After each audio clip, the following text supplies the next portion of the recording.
il y a aussi la croissance en sagesse.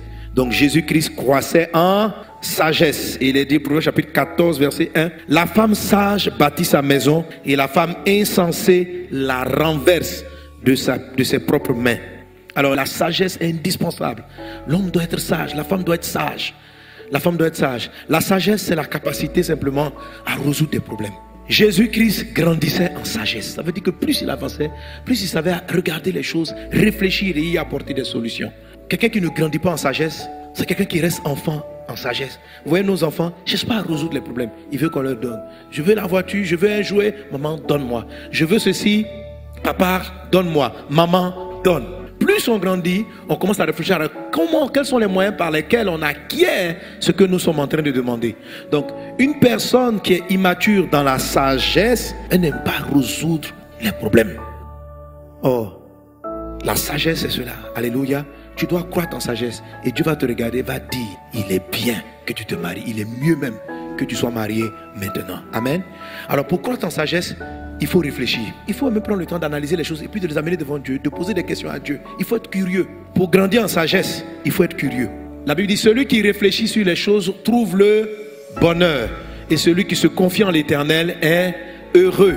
Celui qui réfléchit sur les choses. Il faut réfléchir. Même que tu fais la cuisine, il faut réfléchir. Il faut réfléchir comment améliorer ceci, comment sortir le bon goût de cela. Si tu as envie de te faire belle, la sagesse dans la beauté, la sagesse dans l'aménagement, la sagesse dans les choses, capable de résoudre des difficultés, c'est un bon exercice. Parce que dans le mariage, on résout des problèmes. Et le fruit de votre vie, ça sera de résoudre des problèmes. Devant vos enfants, vous allez avoir à résoudre des challenges. Il faut commencer à cultiver l'art de la réflexion. Alléluia. Une personne qui est insensée, c'est une personne qui conclut trop vite. Il m'a regardé comme ça. Il est méchant. On dit non, il faut analyser. Non. Est-ce que tu es un animal? Les animaux réfléchissent. Les animaux agissent par instinct. Une personne doit être instinctive. Tu dois prendre le temps d'analyser les choses. Une personne insensée, une personne qui n'est pas sage, est une personne qui dit les choses qui lui viennent dans la tête sans prendre le temps d'analyser. Puis quand tu parles, elle dit moi, ma bouche ne fait pas quelque chose. Ce qui vient, je dis non, ta bouche doit porter des caleçons.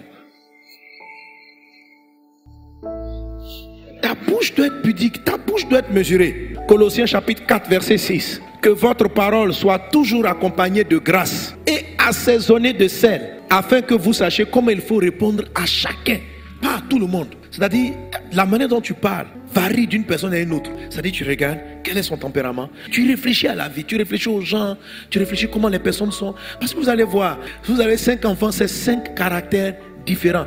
La façon dont tu as traité le premier, tu vas traiter différemment le second. C'est de la sagesse. Ça prend le temps d'observer. La sagesse, c'est de l'observation, d'observer tes enfants, d'observer leurs qualités. Tu peux casser ton garçon parce que simplement tu le juges par rapport à l'autre. Il y a un qui est plus expansif, l'autre est plus réservé, et tu es là, tu ne comprends pas, tu es toujours dans ton coin. C'est son tempérament. Quelle est la sagesse? La Bible dit que vos paroles soient accompagnées de grâce. Ça, c'est la douceur. Elle dit quand tu parles, ta parole ne doit pas être brutale. Il doit y avoir de la grâce dans tes propos.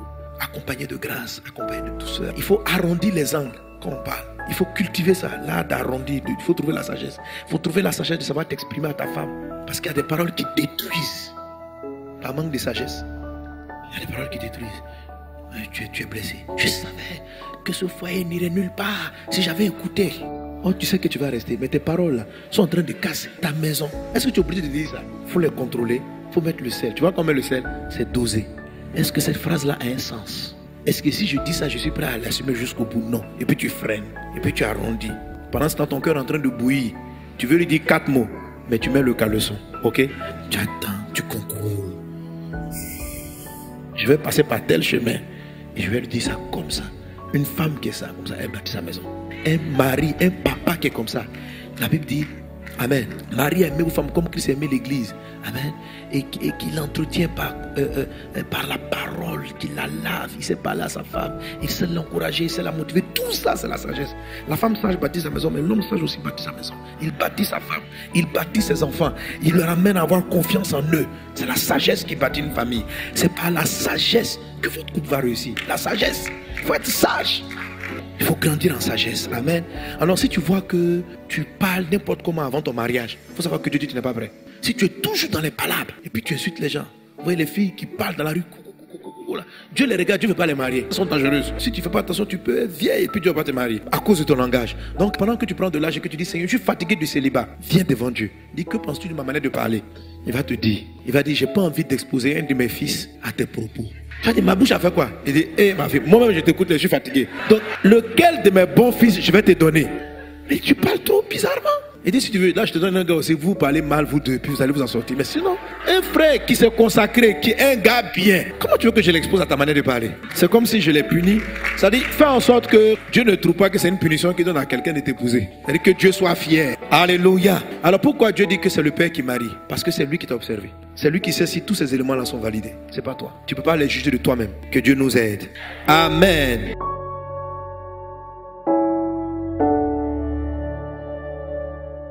Être quelqu'un qui est bon de cœur, il faut que tu grandisses là-dedans, que tu aimes partager, que tu aimes surprendre, que tu aimes faire des présents, faire des cadeaux à ton mari. Mari, fais des présents à ta femme, il faut la surprendre.